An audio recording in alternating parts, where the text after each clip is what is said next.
lot of people. But we're focusing in specifically on the wild world of Stateline Speedway. How wonderful it was. And you were there at the beginning. Well, maybe not exactly at the beginning, but pretty close to it. And one of the things that we've just so impressed is, as your name has come up, but let me tell you how your name has come up. Okay, should I contact an attorney? I would think oh, so, that's yeah. right. I know one. Exactly, right here. This is a Stateline Speedway program, 1961, and it says, Doug Smith, sports editor of the Warren Observer, is dean of the racing writers, appearing weekly at Stateline, and frequently wrests the microphone from Lloyd Williams and fills the air with a lot of words nobody understands. Good heavens. Doug is 25 and married. Wife Polly frequently accompanies him to the races, but 10-month-old Joe stays home. Joe didn't interfere with Doug's love of racing either. He was born on Friday, and Doug made Saturday's race. Sounds like me. Now sports editor of the Warren County Observer, the talkative and sometimes short-tempered Smith. Who, me? Covered his first... Who wrote that? Covered his first races at Jamestown Speedway in 1951. You must have been 15. Yeah, I couldn't even drive. Making this his 10th year as an auto racer. Of course, we had a lot of drivers that couldn't drive either. He'll take Stateline over anything except possibly Raceway Park in Blue Island, Illinois. He made every program since mid-1957. So that's how they wrote up Doug Smith in 1961. Were they correct? I never saw that. Yeah. I was unaware that existed, and believe me, they praised me too much by half. But it was fun. But I was thinking about Jamestown Speedway, and I hope I'm not burning up the tape. No. But Jamestown Speedway was this junky old track, actually in Leon, New York, just off in the backwoods. And I was working with, here's a name out of Wade Forsyth at the time, and he sent me out there. Yep. Actually, somebody had to give me a ride. I didn't even have a license. I didn't think it was as late as 1951. I thought it was earlier than that. Yeah. But they had an old promoter from out of town, and he would give me this sheet of paper and says, fans have taken keenly to the races at Jamestown Speedway. And I'd look around and be maybe a half a dozen people in the stands, all of whom were either wives or exes of the guys on the track. And he's giving me this thing saying, fans have taken keenly to the races at Jamestown Speedway. I can't recall what that fellow's name, and I don't know how long that lasted, but and I don't know if there's anything even remotely like that. Was that an interest of yours, Doug? Racing, was that something in your background? Did your dad take you to races? What drove you to have that interest? I just went there and liked it. Yeah. No, there was nothing like that in my background at all. My dad was a railroad worker, and that's how I railroad mid-level executive, and that's how we wound up in Jamestown. Was it deemed to be a sport? Funny that you should say that. And Lloyd Williams and I would argue back and forth about that until I realized we were arguing about the wrong nomenclature, to use a long word again, whoever wrote that. And I think what we're really arguing about was whether it was an athletic event. And I guess today you would say that it is. But I don't think call it an athletic event, but there were many who said that it wasn't a sport. And if I may say, when I moved on over to Erie, Pennsylvania, I'm kind of leaping ahead, I kind of brought to Erie what I thought was the knowledge I had of automobile racing, stock car racing around our neck of the woods. And the sports editor there, who was a fine fellow but very narrow-minded by the name of Gene Cuneo, said, we don't cover auto racing. We let them bring in a report on the results, and we put it in the paper. And I said, why do we do that?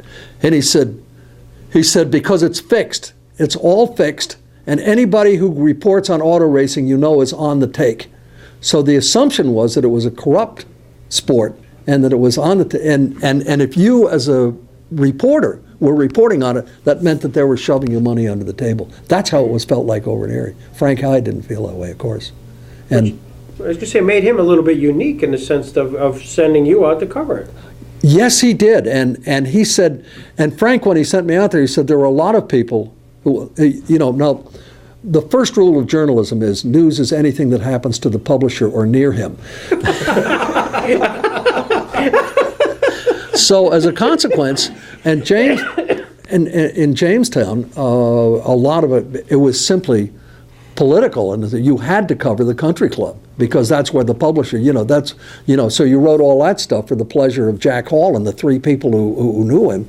And a lot of the other stuff that people went to, you kind of let go by the boards. But Frank said that there are hundreds and maybe thousands of people who go to automobile racing. People are interested in it, and we're going to cover it.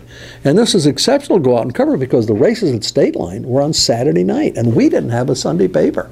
Yeah. So we weren't reporting for the next day. And actually, among all the papers that were around there at that time, there was probably nobody that paid attention to the automobile racing like the Jamestown Post-Journal did, because Frank was really good about that. Frank went out one day and said that he had seen a whole bunch of people at a dog trial. So he said, you're going to go out and cover the dog trial. I don't know which end of the dog pointed and which pooped. But but that was Frank. Go where the people are. Go where the people are putting out their money. Yeah. When you sent out to Stateline that first time, you had a chance to meet some of the ownership structure. When I mentioned Leonard Briggs, what's he mean to a Doug Smith? After the experience I had had, which was kind of comical out of Jamestown Speedway, to go on out and find these guys, Lenny Briggs and Lloyd Williams, and I'm sorry, but the third one is escaping Franks, me. Don and Jerry Frank. Yeah, Don Franks. That these guys were absolutely all for the drivers, and the furthest thing from any sort of corruption. There were a bunch of guys that had a bunch of rules. They had just enough business sense to get that going. I just thought they were just wonderful, wonderful people. And they supported the drivers. They supported safety as much as they could, and they just really did a terrific job. And and they knew how to run a racetrack.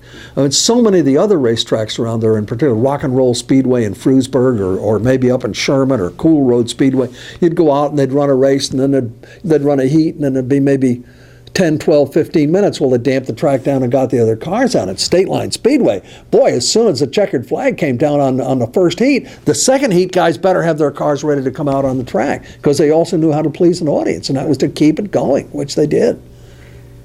If we're going to show you, because part of that was sort of creating the aura around some of the race car drivers, so that you would come out and you would be rooters and stuff like that, and they would rely on publicists and the Post-Journal like Doug Smith, among others, to get the word out. We're going to show you a collage of race car drivers, and this we think came from 1959. And as you look at those, if you have any vignettes, and I'm sure you do. The funny thing is, I really don't. They sort of all blend into one. I remember the year that Squirt Johns won the first 5 races of the year, won the first 5 features of the year, and then didn't wound up not even winning the points title. Right. I remember that Bobby Schnars was all over the track. I remember that Kenny Johnson, who always had a Hudson until they stopped making Hudsons, it had to be a heartbreak for him, was always sort of behind the pack.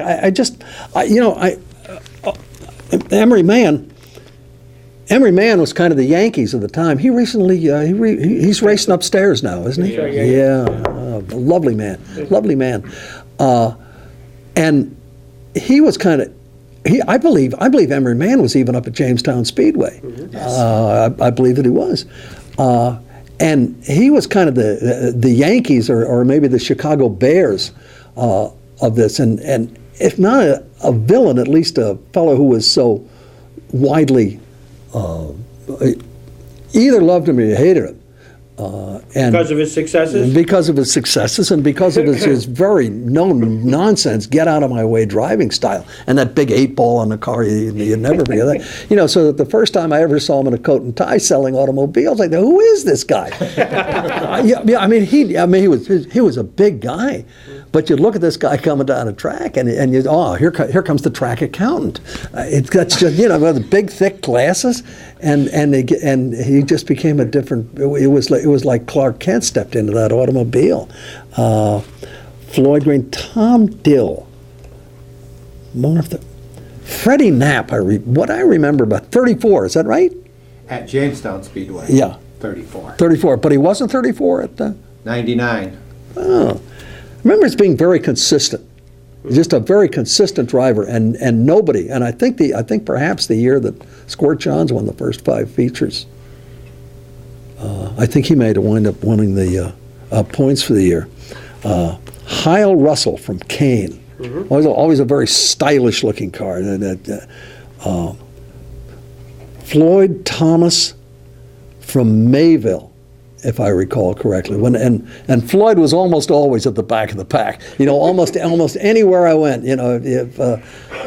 If he was in an 8-car heat, he'd beat all but 7 of them.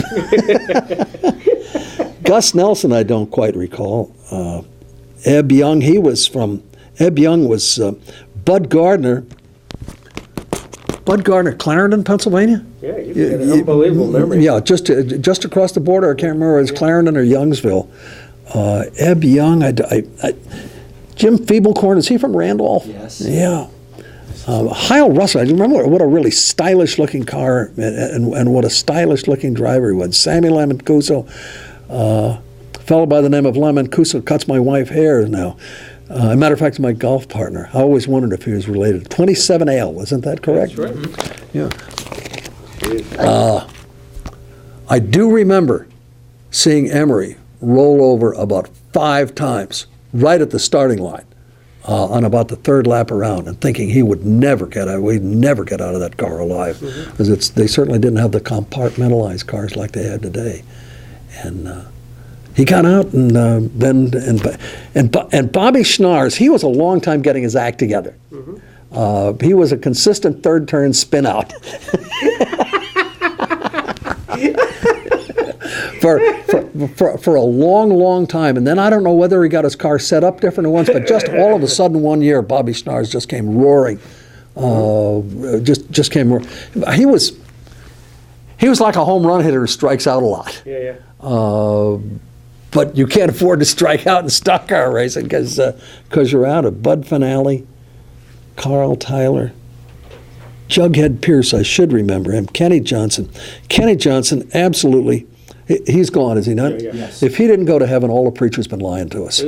I mean, just an incredibly sweet man.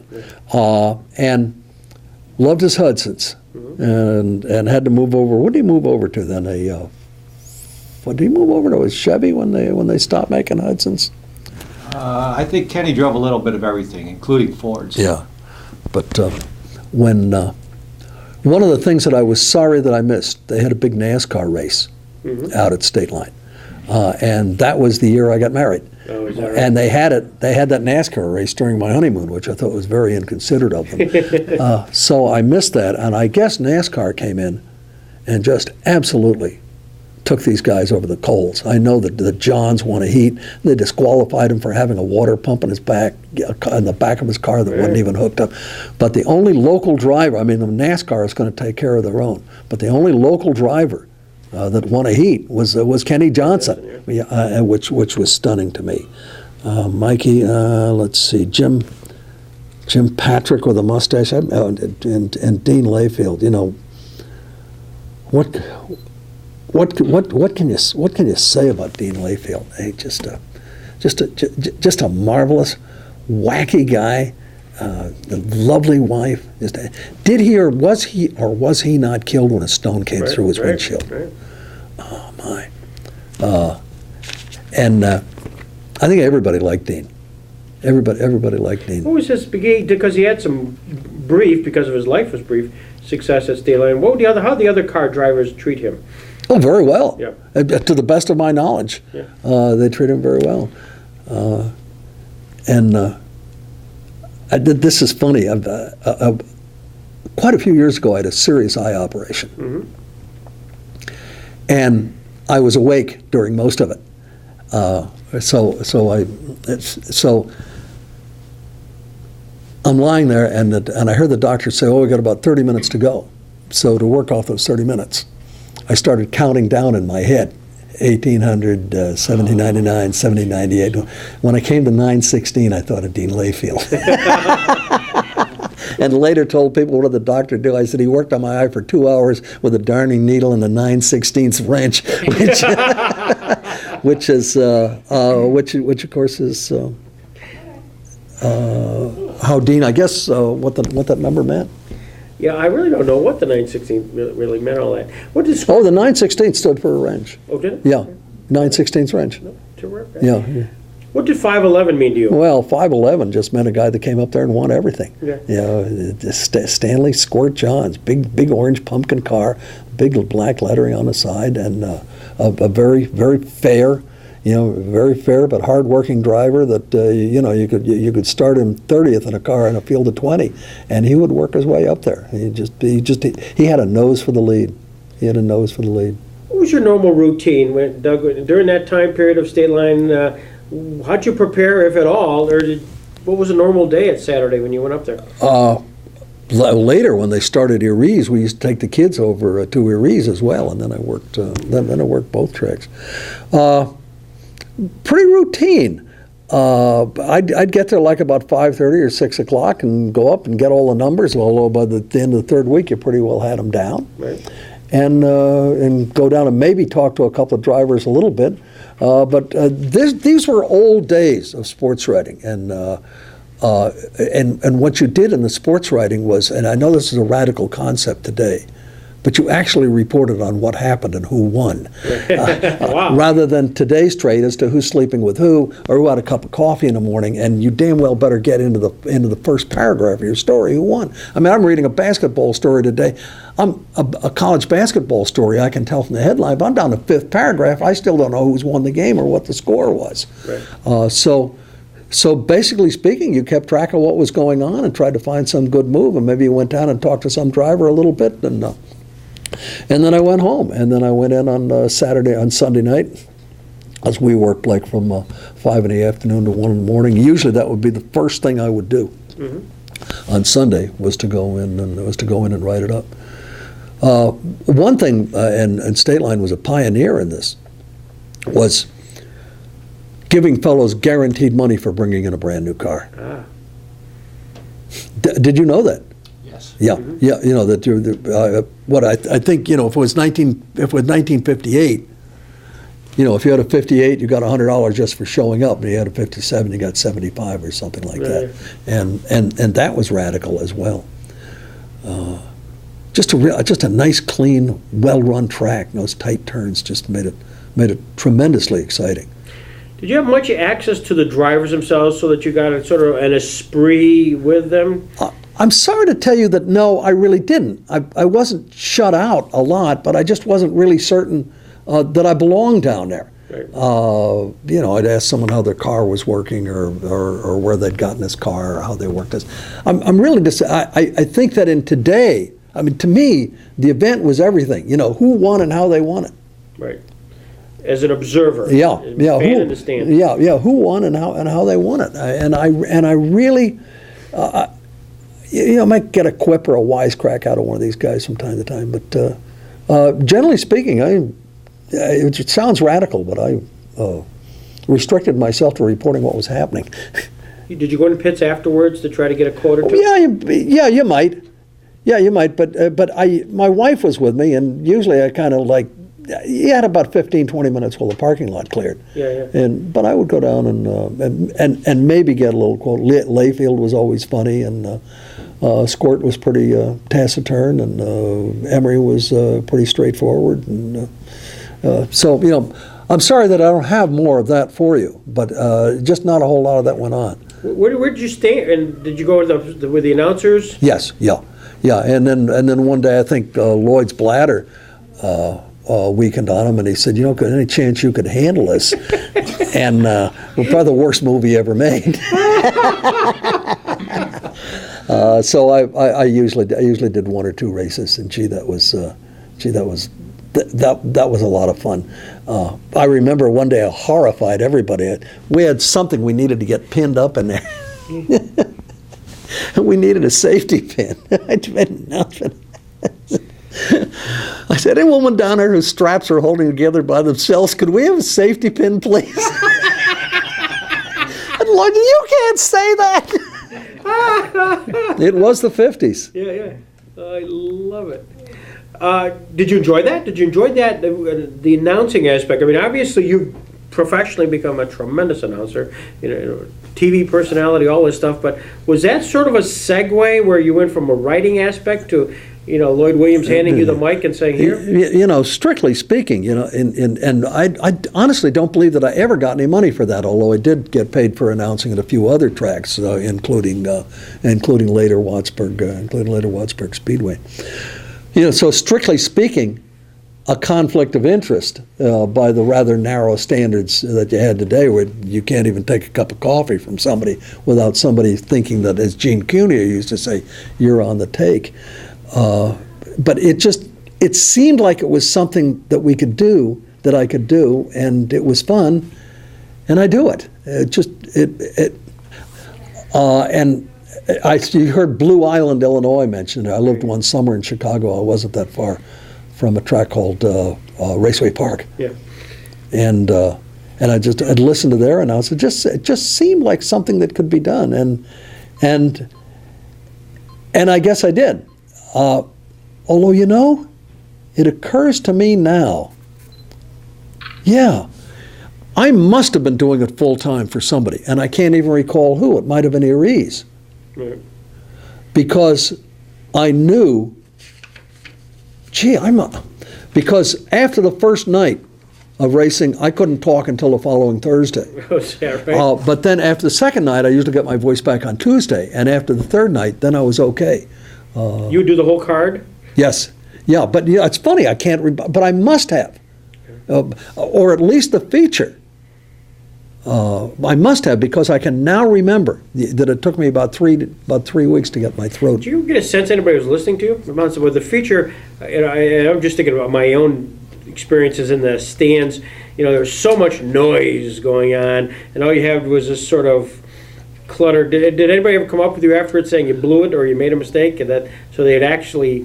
I could look down there and see them look up at me and laugh. Is that right? Yeah. Good. So you had feedback. Yeah. I would get instant feedback. I would, and I can't even recall what I would. I'd say, well, there goes Bobby Schnarrs with another merry-go-round ride, as he did his thing. And I would look at people look up. I would see people look up and laugh. It was usually something, and it was always spontaneous. Yeah. And it was never as good the second time. Yeah.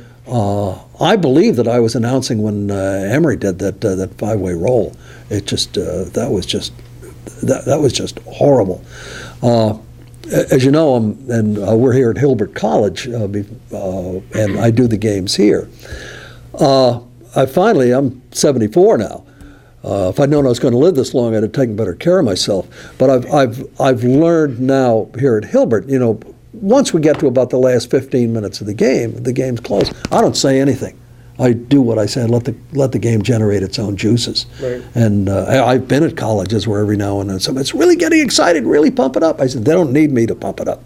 They need me to shut up and let the players do it. And that's something that you learn over the long run. Did you ever keep any of your tapes? I don't think there ever were any tapes. Yeah. Tape was what we used to hold the charts down on. Well, we have one, and not of Have you really? Of Lloyd Williams, and he was wonderful. Yeah. Do you recall the night that? Do you remember Jim Ponder? Yeah. The flagman. Yeah. Remember the night he miscounted the laps? No, tell us about that. This wasn't the first time. And have you talked to Jim? He's not still around, is he? No. Oh, okay. Well, Jim Ponder was Jim Ponder's biggest fan, and he was talking about the number of feature races that he'd flagged, and I just kind of bought it. I mean, it was a figure like about 10,000 or something like that, and somehow or other, I got to figure, he must have announced, three features a day ever since he was 2 years old in order to come up to this number. And anyway, one night he miscounted the laps, and he gave the. It was a 51 lap feature. It was a 50 lap feature, and he gave the white lap flag on lap number 50, and the lead changed. On the lead changed on that last lap, and I can't recall who won and who didn't. But the lead changed, and actually when we saw it, every one of us up there who had been marking the laps down knew that he'd made a mistake. And what are we going to do now? And then we had everybody finishes the way they finished. All you waste is a little gas. But they had a lead change on that last lap. Oh, had a lead change on the last lap because somebody ran out of gas. Oh, my word. And somebody coasted. I remember that Frank Hyde's headline of this. Roller coaster finish not necessary at Stateline. So the guy had run out of gas on the last lap because we'd gone to 51 laps instead of 50.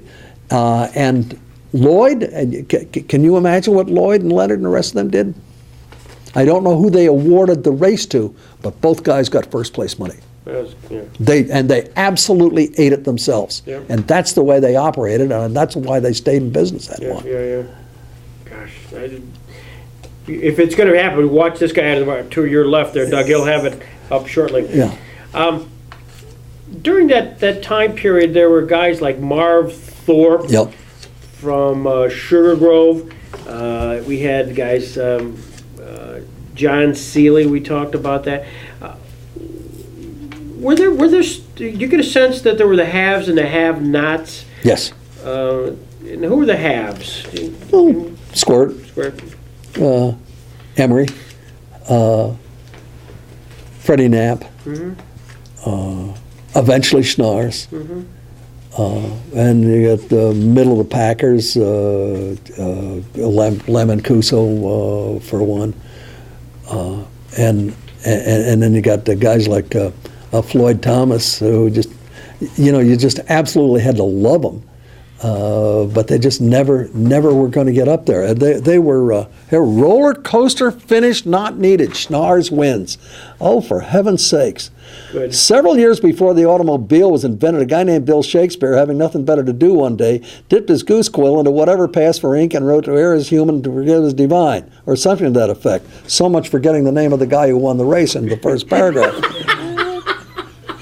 Saturday night, the officials at Stateline Speedway, a human group of their one, aired royally.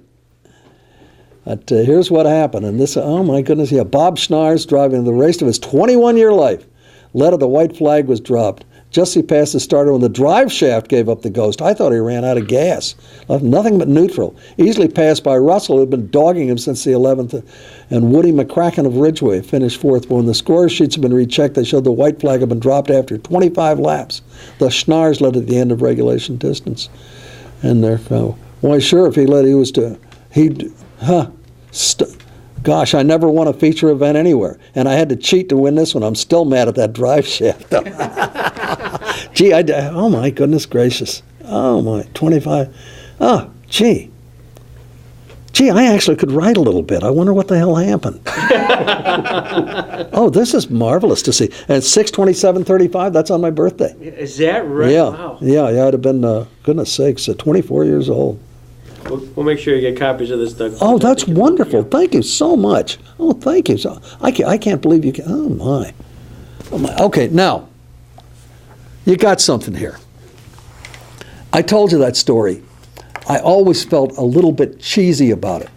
I always, now that I see that, I knew that I had kind of taken the part of the racetrack in that piece. I think in today's world, where everybody is looking for a scandal or something wrong, I think you might have. I think of Jim Rome is down there. He cuts those guys a fresh exhaust pipe, and I was probably too kind by half to these people, but my feeling was that these were such really honest men and running an honest operation, and everybody responded, so nicely.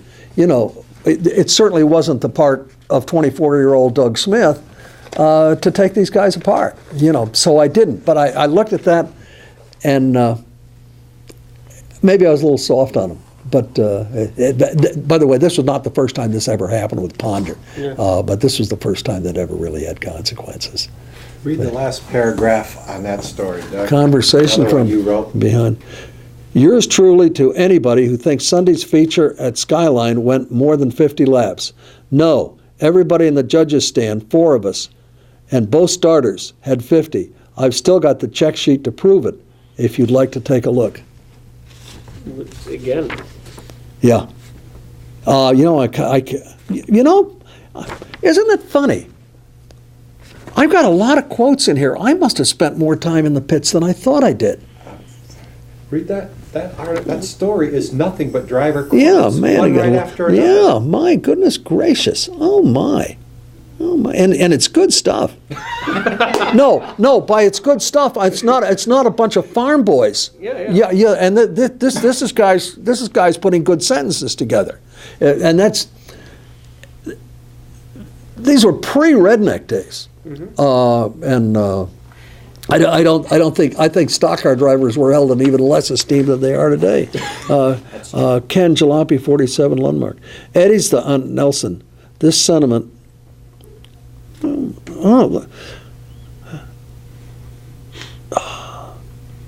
Mrs. Jim Patrick, scorer at Stateline and Skyline, and learning hubby's car would be able to run in a feature. Oh no, and I thought I was going to enjoy this race.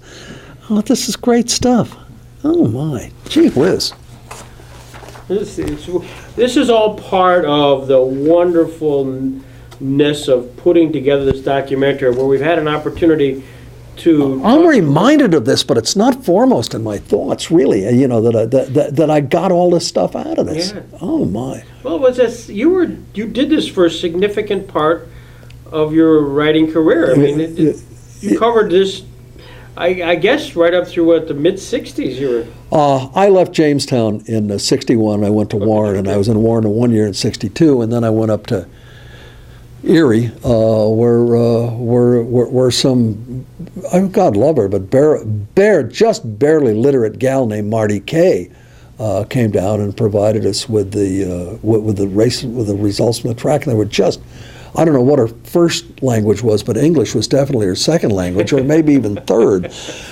And I wasn't even allowed to correct her grammar, which is the contempt with which automobile racing was held over in the Erie area.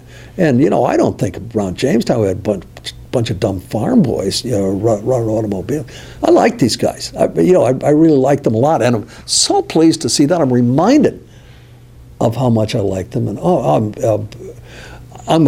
my wife. I'm really glad.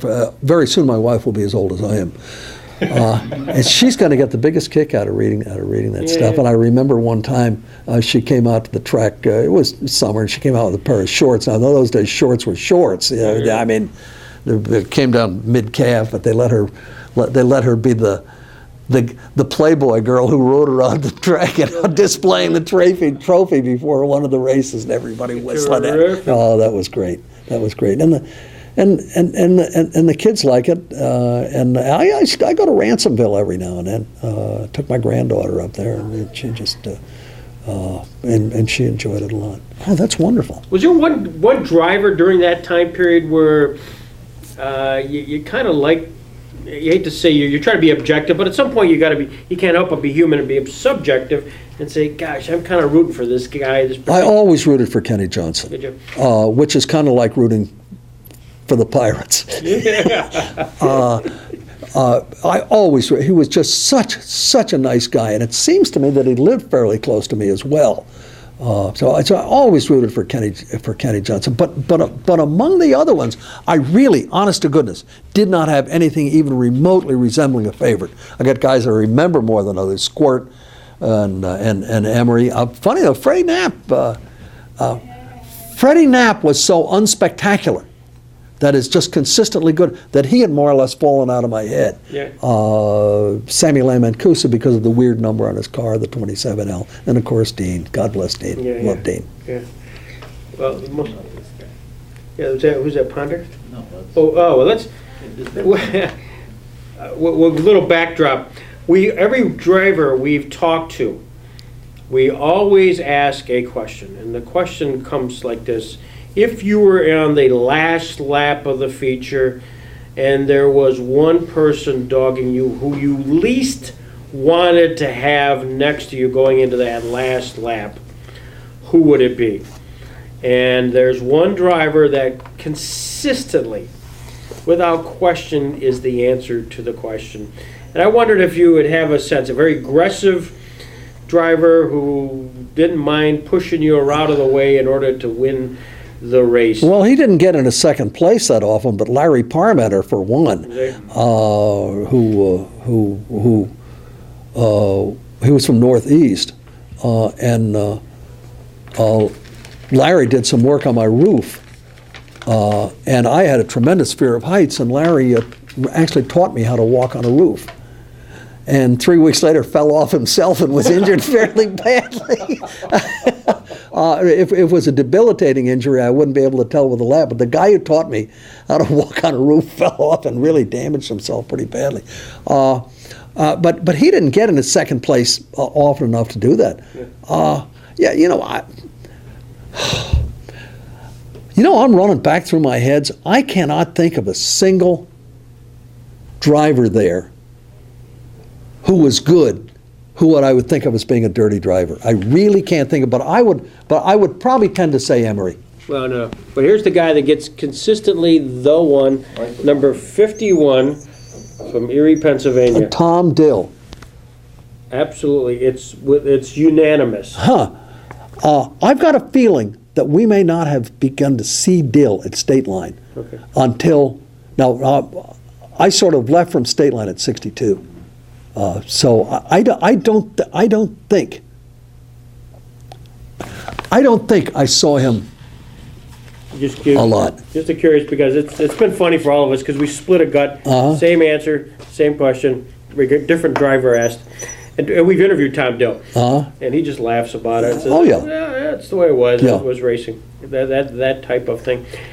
Did you find... You couldn't do it, but I think we would find that Dill may not have shown up there until 60 or 61. That's exactly right. Yeah, so I would not have seen him that much. We're going to stop and show you the only film footage we have of Stateline Speedway. And if you know of where there may be any, we would be eternally grateful for this documentary. But we found 4 minutes of footage, and if you got a second, Doug? Yeah. Got 4 minutes. What's your time schedule? I'd like to be out there by 12:30. Okay, we got 15 minutes, so Yeah. that'd be perfect. Sit right here, Doug. I'll get this thing going here for you. The mic It's only 4 minutes long. That's okay. Oh my gosh, I can't believe. Did my remembering that headline, did that help you? That's unbelievable. Because I remembered seeing it, so I was able to find it right away. Okay.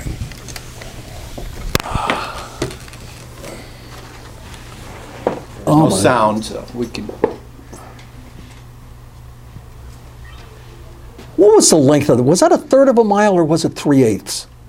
Was it a third Depends of a on mile? who you're talking to. Yeah. I think actually I would call it a third. But, And really tight. yeah, tight corners. Really. There's your buddy Ponder right there. Yeah. And look at Look. flagging from the track. Yeah. Yeah. Yeah, he almost did get nailed a couple of times. Sometimes accidentally. Sometimes accidentally. You got that on film, Greg. There's Schnars, M1 just went by. Oops, sorry. Yeah, got him. Here's Heil Russell, that sporty car you were telling about. Yeah, it seems to me he was usually kind of a turquoise kind of color, wasn't Yes, it? yes, exactly right.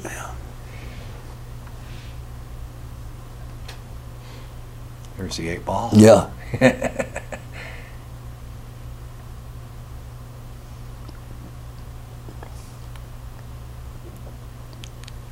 Oh, this is, oh my. Here goes somebody waving that flag. Now, who is that? Number 4. That's Russell, is it not? Russell. Yeah. People yakking. There's somebody with a Stateline Speedway jacket, but it's not me. We were hoping that you had a jacket. Yeah, actually, my relationship with these people was probably closer than it should have been. I mean, I did have a favorite, and my favorite was the people who were running the track. I mean, I just loved these guys. So for me then to go over to Erie and have really a widely respected sports writer like Cuneo say that I must have been on the take, if I was supporting these people. It's just it broke my heart. There's going to be a picture of a woman in really short shorts. I'm going to ask you if it's your wife. If they're really short or not. I wonder if I'm in that mob up there. Look at the amount of people at that track, Doug. Yeah, and yeah. Look at That's where you were, up on that booth. Yeah. Look at the number of people at that track, and yet there was a very elitist. There's nothing except football. There's nothing except football and baseball group of sports who said that this didn't exist and was not worthy of coverage.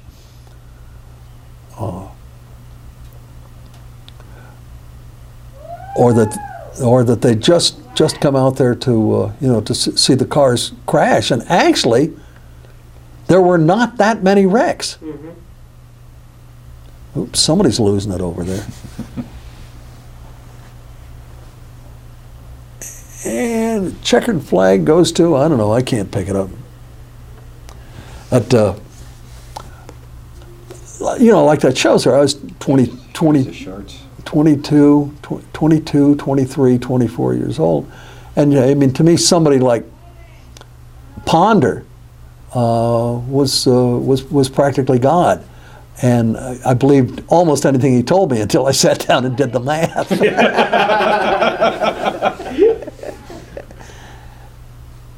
Certainly a job I could never have done. But that's interesting that you've got that one quote there that says that one race was too long and it all was. That's our 4 minutes. Oh, that's really marvelous. And the other thing we were able to get, and I don't know if it's Randy, if you got. I'll put it up here in a minute. While we continue this. By the way, wasn't this convenient? A shorter drive for you. Unbelievable. Oh, Yeah. we are so thankful to Yeah. come out here. And it's a nice day. Do you know of anybody who might have done? Let me just back up. We've been in contact with Gordon Mann's widow. Yeah, She's got pictures, so we're I'll going to bet. have access to her. And forgot about him. He took my kids' baby pictures. Is that right? Yeah. we'll probably find them because we're going to get access to them. Did you also? Did you ever see anybody take movies? No. I mean, this to us is kind of the mother lode. And also, one other question. Randy has been running around getting programs just to complete the whole story of programs. 10 cents! 10 cents. 10 cents! Here, I'll get to 57 when you showed up. And some of your squirt. And I'm trying to remember whether I covered that. Yeah, Dean and Emery. Yeah, when I was going to college, when I would come home, I would work days for the railroad and then nights for the newspaper. So I might have been covering right through the 50s. Then I went away for a year. One of the things that we've been able to... Oh, man. You like it, huh? Oh. I'll tell you, now, Madman McGinley, I'll tell you the truth, not only that, I think I put that on him. you called him Madman? I think I may have put that on him. that right? Yeah, I love giving people nicknames. We've got a basketball player here at Hilbert named Darren Cleveland. I gave him the Darren Downtown Cleveland. There you go. I think that's one of the great Bud Gardner. Oh my goodness! The question we're trying to Carl ask you, Tyler. though, Doug, Yeah. is these programs. We have uncovered all the programs from 56 to 62. And then again from 65 on, but nothing from 63 or 64. Can you remember any reason why programs wouldn't have existed those 2 years? No. Okay. No, and I would have moved on by then. I was Jamestown 57 to 61. Warren in 62, and then I used to come over and just hang out a little bit.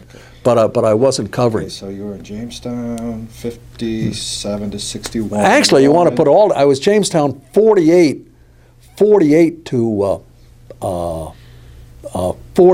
to 56, and then 57 to 61. And then you went to Warren in 62? Yeah. And then you went to Erie? In 63? About And 63. you stayed there? To 67. 67, okay. And then I came to Buffalo. Okay. One of the programs from 1965, I can show you, you were called the publicity director of Erie's racetrack. Do you remember holding that position, Doug? Erie Speedway officials, and we come down to you. Yes. Was that a paid position? Yes. Yes. And you were also working at But the... now, mind you, that consisted of nothing more than going to the races, Yeah. coming up with the results, and then mailing them out to all the neighborhood papers. That really was basically all I did. I see, okay. Now, Gee, but I'd forgotten I did that too. well then, Wattsburg was like 68, 69, correct? That's the way I got it. I'm pretty sure I'm right on that. I do know that I was living in Buffalo at the time. Well, that's what I'm getting ready to ask I was you. living in Buffalo. You at the- must have been... I was living in Buffalo at the time, and Larry Parmenter contacted me and asked me, would I like to come down and do his races? All right, well, it all makes sense now. Yeah. I was living in Timeline I was is living there. I was living in Buffalo at the time, and on Friday nights I would drive down and do the Wattsburg and come back. I got $75, which wouldn't even pay for your gas So today. you did that for both of the years? I think Wattsburg was only open a couple of years.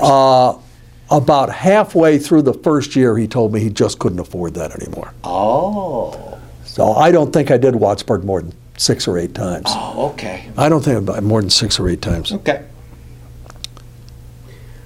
For Ray, watch, Randy's going to play for you something which also is very rare.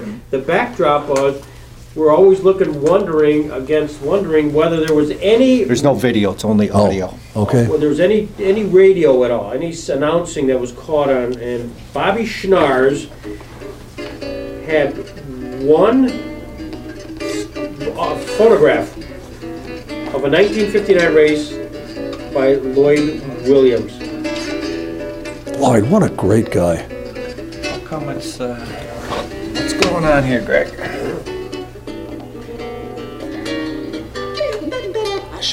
I don't know what that is.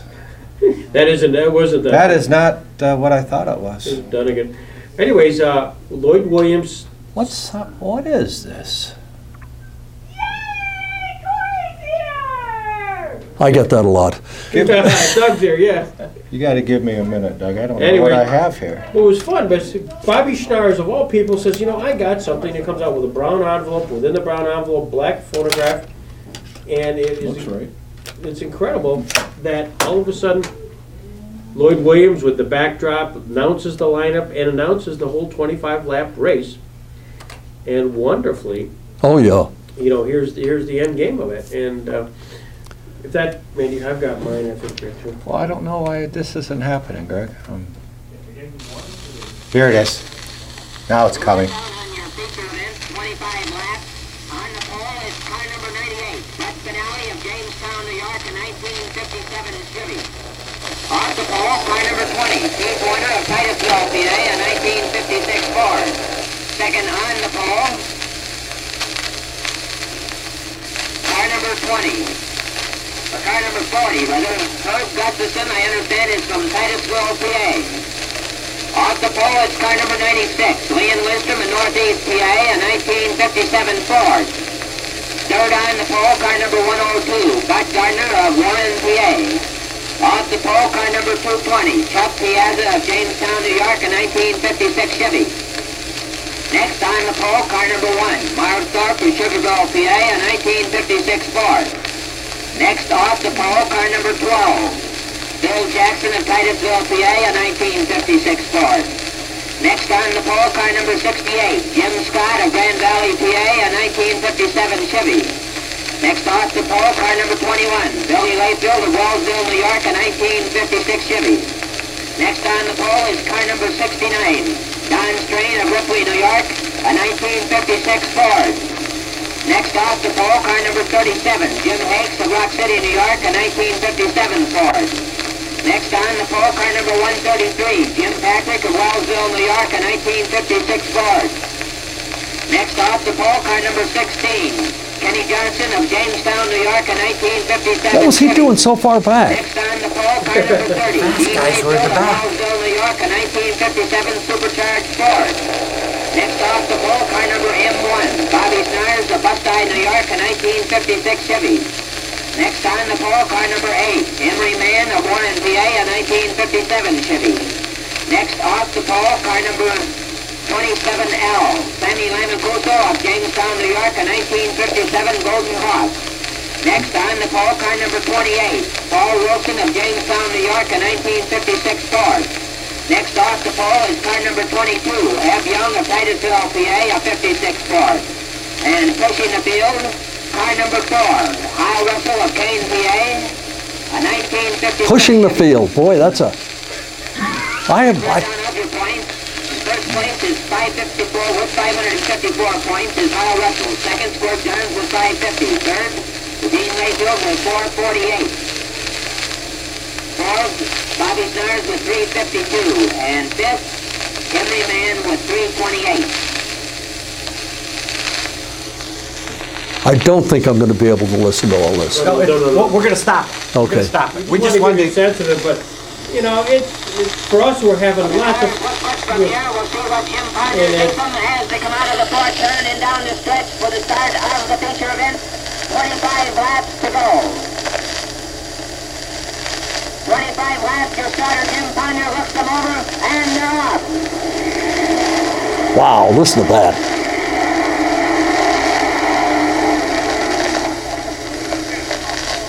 Darlington, it wasn't. Really barreling into the first turn. Coming out fast is Butch Benally in car number 98. Second, Keith Warner in 20, and third, Bud Gunner in 102. They're really moving out in the feature event of the evening. However, all cars must make that first lap in order for the race to be on. Wow. There's really all going, so your race is on. Okay. Oh, Is that the way you remember it? yeah. Yeah, that's just really wonderful. That's just really... I did not remember that Lloyd's voice was quite that high-pitched. But, you know, it was quite that high-pitched and ever so slight southern accent. Chevy. Yeah. He had 57 Chevy. Yep. Yeah, that was wonderful. Oh, my. Thank you. Okay. Thank you. Yeah. Thank you. Well, I have a feeling maybe I should have gotten here earlier. I just... Well, you know, we have a feeling there's probably more that we're going to find. We'll probably do this again. Okay. And just to jog your memory, but also we'll conclude with this just comment. We're going to put this together in a documentary, Doug, and I want you to visualize this for a second. And we're going to show this when we're all said and done, late September of next year. Uh-huh. And we're going to do it in Jamestown at a place called the Jackson Center. And we've already talked about this on the way up. We're going to have, because a lot of these drivers are still alive, we'll bring them all back. And then we're going to have somebody who will have to announce them coming with a Klieg light, coming in off stage, you know, ladies and gentlemen, M1, Bobby Schnarr, you know, all that stuff. And we introduced the starting lineup for today's event. You're the guy. Well, let me tell you this about that. I have a grandson with a birthday party in the middle of September. This is and the that's end. a holy day of obligation. As long as the number of your event is higher than 22, you're in it. We're in. We're in, and so are you, and thank you so much.